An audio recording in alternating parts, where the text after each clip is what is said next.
sírvanse levantar la mano. With that vote, the UN passed new sanctions aimed at stemming Iran's nuclear ambitions. The sanctions were driven by the Obama administration, along with Great Britain and France. This resolution will put in place the toughest sanctions ever faced by the Iranian government, and it sends an unmistakable message about the international community's commitment to stopping the spread of nuclear weapons.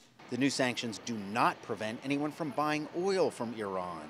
That's the country's chief export. But if enforced successfully, they would prevent Iran from assembling the ballistic missiles needed to launch nuclear weapons and from mining the uranium needed to build bombs. It also bars Iran from buying many conventional weapons, like attack helicopters. The main way the sanctions work is by freezing money used for these non-peaceful ends. The sanctions also allow for Iranian cargo ships to be searched for weapons and weapons parts. Iran has long said that it is developing nuclear technology for energy purposes, but the U.S. and others say the true goal is to develop a nuclear arsenal. After the sanctions passed, the Iranian ambassador insisted the country had the right to develop nuclear technology for peaceful use.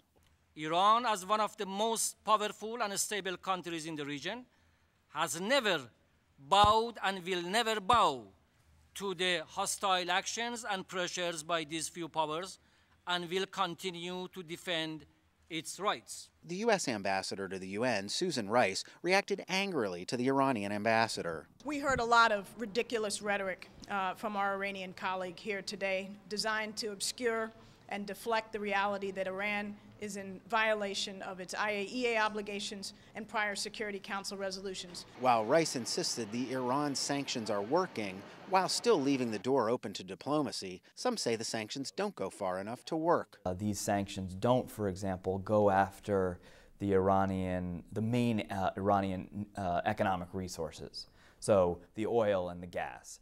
Those are the kinds of sanctions that would really hit the Iranian economy, that would make the Iranian regime sit up and take notice. The Obama administration says the sanctions are meant to punish Iranian leadership and not its citizens.